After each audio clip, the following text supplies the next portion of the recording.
say that when they've been trying to log onto the system, this kind of message has popped up. Saying your files are encrypted, are locked up, and you'll have to pay a certain amount of money to get them unlocked. It's the most common new tactic of cyber criminals. It's caused huge concern across the world. Hospitals have been hit with it before. And it has to be said, there are reports also coming out that this is a wider scale attack hitting a particular type of software. We're hearing reports from other parts of the world, notably Spain, that other companies may have been affected. We don't know if they're linked, but there is talk of a vulnerability which these criminals are attacking. So how easy or how difficult is it to combat this, to fight this? And once you've been attacked with this ransomware, whatever you want to call it, how easy is it to defeat it? Well, this is a very difficult kind of attack. The big advice with this kind of thing is make sure you've got backups held locally, not in the cloud, because this kind of malicious software can get into your stuff held on networked computers. If you've got backups, then you can go back to them. What they're relying on, the criminals, is that you won't be able to get at this data without their say-so, and that leaves you incredibly vulnerable. But they are often exploiting older forms of software that may not be up to date in terms of their security protection. So whatever's happened here, there will obviously be questions about just how robust the NHS's defences are. Yeah, and where does anyone have any idea where these sort of hackers are based? I mean, this could be anywhere in the world. Could be anywhere in the world. I mean, it's a huge business, cybercrime. I was talking to the police this week who are trying to train up to combat this kind of thing, and they're saying it is the fastest growing type of offence there is. It accounts by some measures to half of all offence now reported, and it's thought to be underreported. For instance, a lot of companies affected by this kind of thing just pay up and perhaps don't tell anybody about it. I was going to say, obviously you have to try and fight it, but a lot of people, a company that relies on software and computers and so on will just pay up. I mean, and give the hackers what they want. Well, yeah, the key thing is, where is your data held? Have you got that secondary backup, which is absolutely key in this sort of case? Otherwise, you're vulnerable. I mean, a lot of companies can say, right, well, we may have lost a bit of data today, but we were backed up at the end of last night, so we're going to ignore this and start again and clean the system of our malicious software. Others will not be so lucky, and they know that they need that data, and we do know that some organisations, police organisations, for instance, in the United States have been hit by this and have ended up paying up. OK, Rory, for the moment, thank you very much indeed. Rory Kathleen-Jones there, our technology correspondent. Yes, just worth saying actually on that a line coming in saying that Ben mentioned Wales not affected. The Scottish Government also saying it is unaware of any attacks on NHS IT systems in Scotland. So this does seem to be an issue only for the NHS in England. Let's speak now to Robert Schifrin, a former computer hacker who's now the editor of the IT safety website Security Smart. He's on webcam from Bexhill-on-Sea. Thanks for being with us, Robert. How serious could this be? It's obviously very serious because it sounds like it's hit a huge chunk of the NHS, at least in England. The NHS put out a statement, and it sounds like we think it's ransomware. What they haven't yet done is put out a statement saying we take security very seriously. You can guarantee they will, because whenever people get hit by any sort of cybercrime, they then put out statements saying we take security very seriously. Unfortunately, as this sort of incident demonstrates, however much you take security seriously as an organisation, all it takes is for one person to get what in hindsight was a malicious ransomware-laden email. They read the message, they click on the link thinking it's what it says it is, and actually now what they've done is they've run the program on their computer which encrypts all their files and wants money.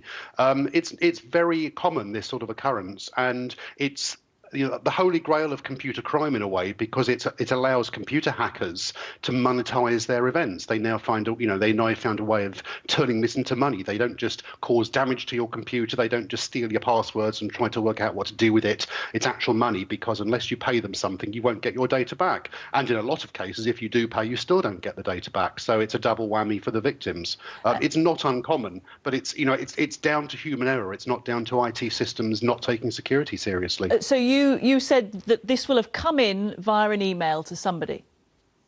Generally, what happens is you'll receive an email or some sort of malware on your computer. You click on the link thinking it's a link to some attachment or so on, excuse me. And actually what happens is it's an email that's going to run a system on your computer that will encrypt all your files, because by clicking on this link, you've now given it permission to encrypt all your files. It then pops up a message saying you've lost all your data, send us some money and we'll give you the password. Alternatively, as Rory was saying, all you simply have to do is restore from your backups. If you're a single person or a 5-man company and you've got to restore from your backups, assuming they're up to date, then that can take half an hour and you're fine. If you're something the size of the NHS and this malware has not only encrypted one person's information, it's then tried to spread itself through the network to all your colleagues and encrypted their information as well. And you've got thousands of computers. And of course, you can't put them back online until you're 100% sure that they're safe and everyone's data is intact. Then you can be down for days. And, we're now reading reports of GPs resorting to pen and paper. It's hugely serious. This can cost lives. It's that serious, is computer crime. You mentioned it starts possibly just with one person. We've now seen, though, that it appears to have spread quite widely geographically. How easy is it, once one person has clicked and accepted that malware, for it to move through the system? How does that work? What happens is, if you're a computer user, you've probably got your email system and you've got your address book and you've got your contacts list. And if you wanted to send an email to all your contacts, then all you have to do is fire up your email program and it will do that for you automatically. What this virus program does, what this ransomware does, is exactly the same thing. Once it's on your computer, it fires up your email, it sends a copy of itself to all your contacts. They click on the link, they're now infected, their files get encrypted, and it then sends itself to all of those contacts as well. So it does spread very, very rapidly. And the more we link our computers together, the more we say, let's link all our computers on networks, let's all back up to the cloud, the more we're at risk. And again, as Rory was saying, if you've got cloud-based backup on your home computer or your business computer with things like OneDrive and Dropbox and so on, you can get to your Dropbox and your OneDrive with one click. So can the malware. So if you think you've got a backup, actually you haven't, because as soon as you're infected and as soon as the malware has finished encrypting the data on your computer's hard disk, it will then go and encrypt what you think are your backups in your Dropbox or your OneDrive, and you've lost those as well. So you do need to do something about that. And as Rory said, keep it locally, keep it off-site. By all means, buy an external USB drive or one of these USB sticks, back up to there, stick it in your pocket, not connected to the computer. And then if you get hit, whether you're the size of the NHS or you're the size of a small company, restore from your backups and you're safe. That's very good advice for people listening at home. Thank you. When we talk about the hackers who might have done this, what level of sophistication, what level of complexity is an attack like this? You need to be quite savvy to know what you're doing. Unfortunately, what happens is we hear about bugs being discovered in software all the time. There was a very serious one discovered and patched by Microsoft to do with Windows only this week. And what happens is they'll generally put out a security patch for Windows or whichever operating system or whichever program, and they'll put out a statement saying the reason we've done this patch is because security researchers have discovered that if they manage to do X, it will infect your computer. And of course, the hackers all over the world then read this document and say, oh, in that case, all I've got to do is go and do X on a computer where somebody hasn't installed the updates yet, and I can get into their system. And that happens again all too frequently, which is why when people like myself say, always make sure you always install all the updates for your computer and all your programs. Whenever anybody says, if you run your website on WordPress and there's been some WordPress updates and people are thinking, should I install it or not? This is why you should, because as soon as the news of this patch comes out, people are trying to exploit it. And they're simply trying at random, looking for sites that haven't had this software installed and haven't had the updates installed. And if they happen to come across yours, your website will be targeted.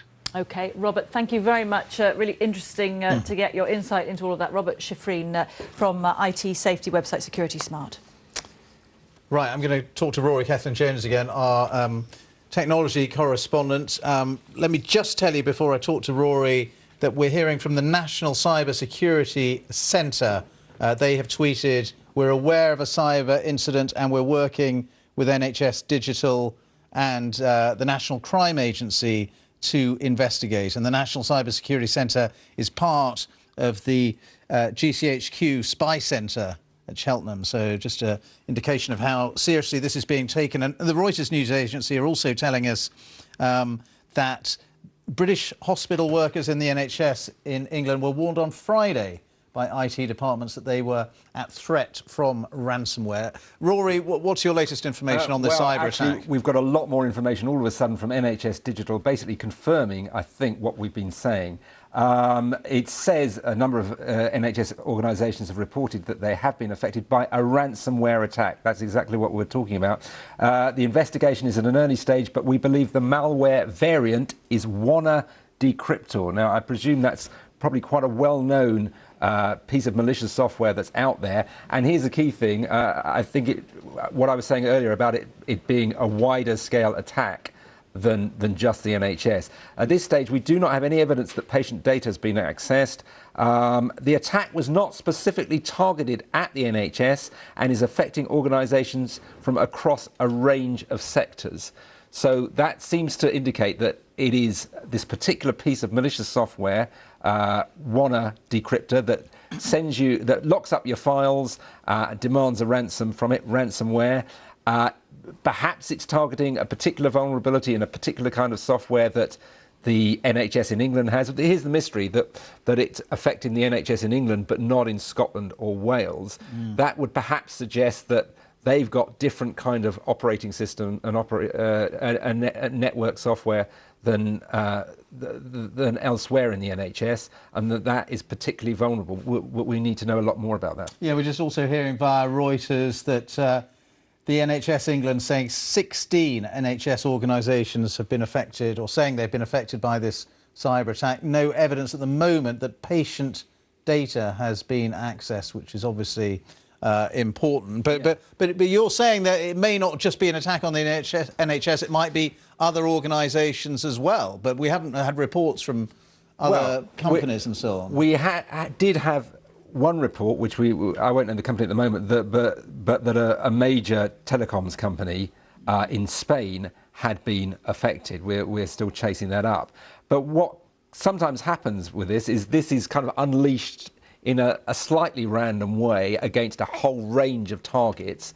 It's a kind of a fishing expedition. It's like a wave of spam, and certain organisations turn out to be more vulnerable than others. Particularly, obviously, it depends on usually somebody clicking on what looks like an innocuous email and turns out to contain this. And then, as we heard from Robert Schifrin a moment ago, it spreads to everybody's contacts within that organisation. When you talk about some organisations being more vulnerable, I mean, is that, say you're a big bank with a lot of financial resources, can you spend more then on IT defence, if you like, than an organisation like the NHS, which is maybe a bit strapped for cash? Well, you might have more up-to-date software systems. You might have more ring fencing of particular systems. I mean, the NHS is saying that no patient data has been accessed. Perhaps it's one of the NHS systems and one which doesn't actually affect patient data that has been accessed here. We don't know that.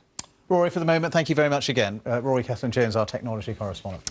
We're going to stay with this because we can speak now to Bill Goodwin from Computer Weekly magazine. He joins us via Skype from his office in London. Bill, thanks for being with us. The suggestion now seems to be that this is affecting the NHS, but maybe a wider attack.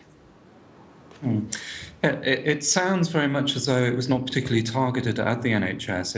It could have been a general email that went out to all sorts of organisations. But it could be that the NHS, for whatever reason, because of whatever type of software they're using, are particularly vulnerable to this piece of malware. The problem with the NHS is that it's not awash with money, and they do employ good cybersecurity people, but they're struggling to keep their heads above water and to deal with day-to-day issues. So when a big attack like this comes along, it really puts the cybersecurity operations under strain. People out there will be frantic trying to work out how to deal with this. It seems that the real damage is not so much patient data, but the fact that hospitals have had to, perhaps as a precaution, turn off their IT systems to prevent the infection spreading. So they're resorting to pen and paper. They're asking patients not to turn up to, in some cases, not to turn up to accident and emergency wards. So the knock-on effects seem to be very serious. You said that there will be some pretty frantic people trying to get to grips with this. What will be the priorities for the computer experts who've been drafted to take a look at what's happening? I think priority number one will be to stop the malware spreading, which is why organisations have turned off their computer systems. I think number two will be to try and remove the malware.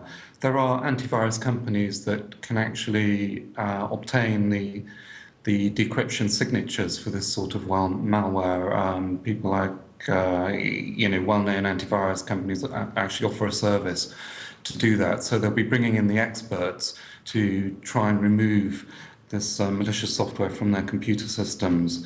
I suppose in extremis, some organisations might actually be tempted to pay the ransom. That has happened. That has happened before, but I think they'll be bringing in the experts first to try and remove this software and to try and reclaim their data.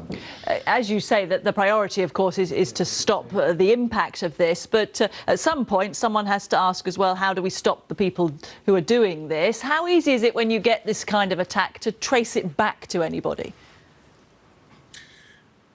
It can actually be quite difficult because hackers are very sophisticated at masking their tracks. So they'll go through multiple servers in multiple countries. It's very, very difficult if they know what they're doing to trace these attacks back.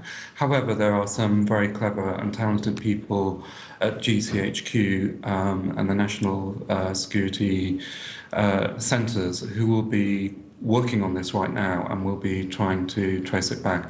It may originate from a different country, and then you've got problems with jurisdictional issues. So how do you actually track them down and prosecute them? It's very, very difficult. The real answer is to prevent it happening in the first place. A lot of it is training of staff to make sure that you don't click on an email from a person that you don't know or that contains a suspicious looking attachment that could have malware code embedded in it. It's very, very easy to trick people, though. For example, it's called spear phishing. You send an email, you can mask the true identity of the email so it appears to come from your boss. It says, urgent, please open this attachment and deal with this immediately. So you do, but actually it contains a malware program. It's very, very easy. So a lot of it begins with user training and user awareness and making sure people do not fall for those sorts of tricks. A good lesson for all of us. Bill Goodwin from Computer Weekly magazine, thanks very much.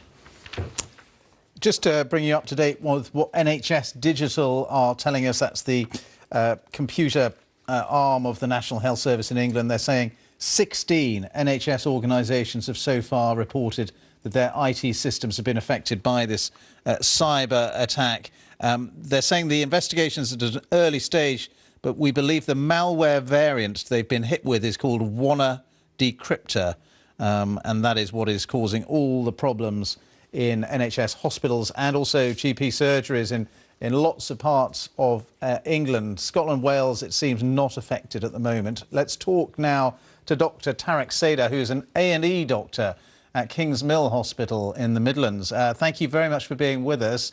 How's it affected you?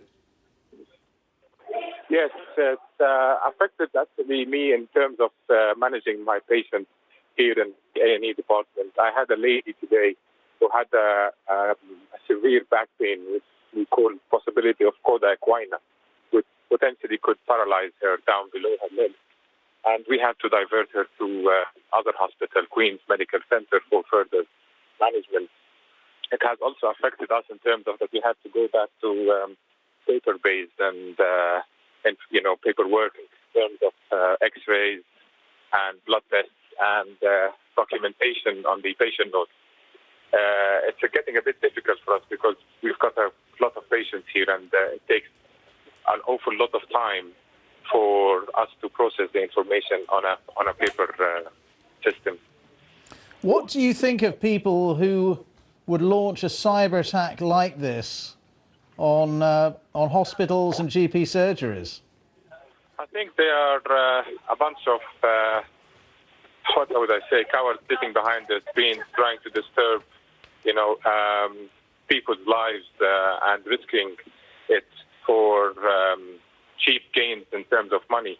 And I hate to say that, unfortunately, although we have I think we probably have, no, not probably, I can confirm we have the best health system in the world. And I'm proud to be part of it. And for some idiots to try to mess us about, I'm sure the consequences for them will be very grave once they find out who has been behind it. We've just got a statement in from the Patients Association. They're just effectively saying today's attack might be the biggest, but it isn't the first, probably won't be the last, and really saying that we should look now for more spending on the cost to defend the National Health Service in terms of IT technology to defend against cyber attacks like this. And the Patients Association saying now is not the time to be squeamish about the cost of keeping our NHS secure. Would you agree with those sentiments that, it does maybe require some more spending on IT defence in the NHS? Yes, sir. I have a lot of IT background. I used to fix computers, build computers and stuff like that, besides being a doctor. And I can tell you honestly that, the IT system here is very good. It's brilliant. People are working behind it are very, very intelligent. The problem is we need more sophisticated system, faster, more secure. To be honest, I don't want Bill Gates to hear this conversation and get upset with me if I recommend to have Apple systems on our NHS system. But I think I don't know, but probably they are maybe a bit more secure. But the answer to your question is yes, we need more money to be spent on the IT system, and today is the biggest example for us.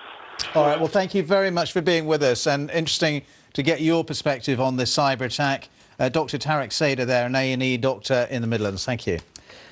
There's more information coming in all the time. Just a statement being released by NHS providers. They represent NHS acute, ambulance, community and mental health services in the NHS.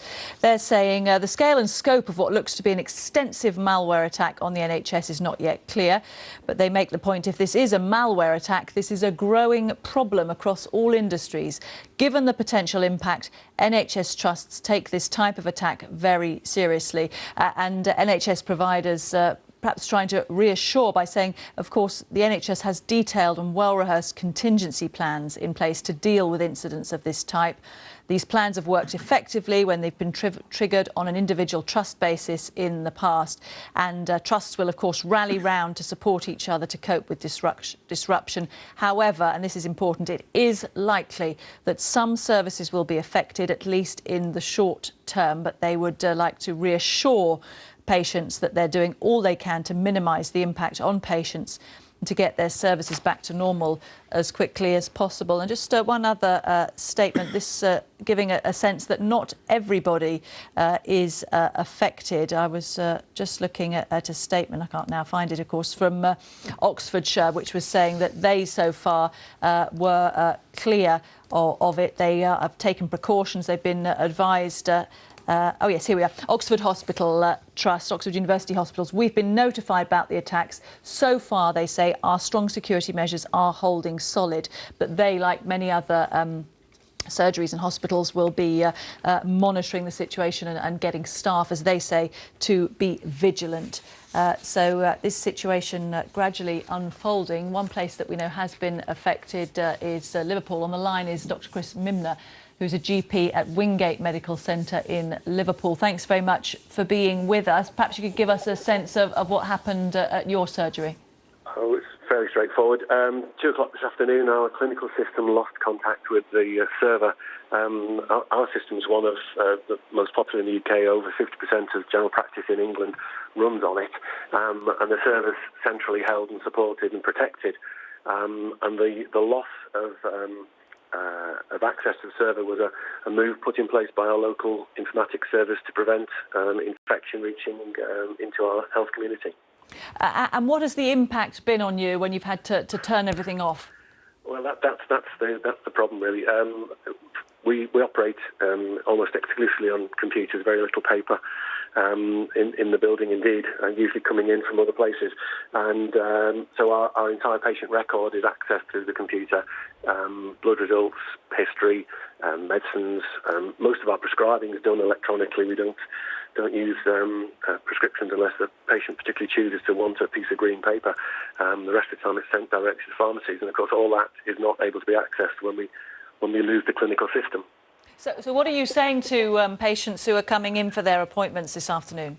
Our message, the model we operate, fortunately, we don't book weeks in advance. We're not a surgery where you have to struggle to get an appointment and wait weeks to get it. We deal with everybody on the telephone. So when people ring up, we solve a third of the problems on the phone. We bring in and see and treat in a 4-hour target. The other third we do something different and more appropriate with. So that could be a long-term appointment or whatever. Anyhow, bottom line is there's not an awful lot of people coming in, booked in to come in this afternoon. And those patients are understanding if they know that they've got a problem which can wait till next week when hopefully all this will have died down, then we can deal with them then. If they do need to be seen and sorted, we're seeing and sorting them now. And we're doing that on the basis of good old-fashioned clinical practice. Please tell me what's up with you. Have you had this before?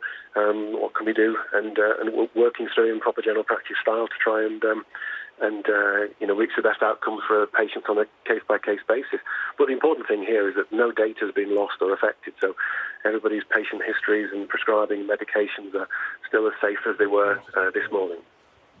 OK, Dr. Chris Mimner, really kind of you to take time out to tell us what's happening where you are. We wish you well as you try and rally round to deal with this. Dr. Chris Mimner, who's a GP at Wingate Medical Centre in Liverpool. Just to recap, if you're joining us, a cyber attack on NHS England hospitals and GP surgeries. At least 16 hospitals we're hearing at the last count affected, and A&E patients being told, unless it really is an emergency, not to go to A&E. This is it just in from Colchester General Hospital's Facebook page, and saying the trust has experienced a major IT problem believed to be caused by the cyber attack. The trust acted to protect its IT systems by shutting them down. We're postponing all non-urgent activity for today and asking people not to come to A&E. People should use A&E only for critical or life-threatening situations requiring medical attention, such as loss of consciousness, heavy blood loss, suspected broken bones, etc. Avoid visiting A&E unless absolutely necessary. So that's just one example of the warnings that are being put out by hospitals and trusts up and down the country. But this is England at the moment. We're hearing NHS England affected, not hospitals.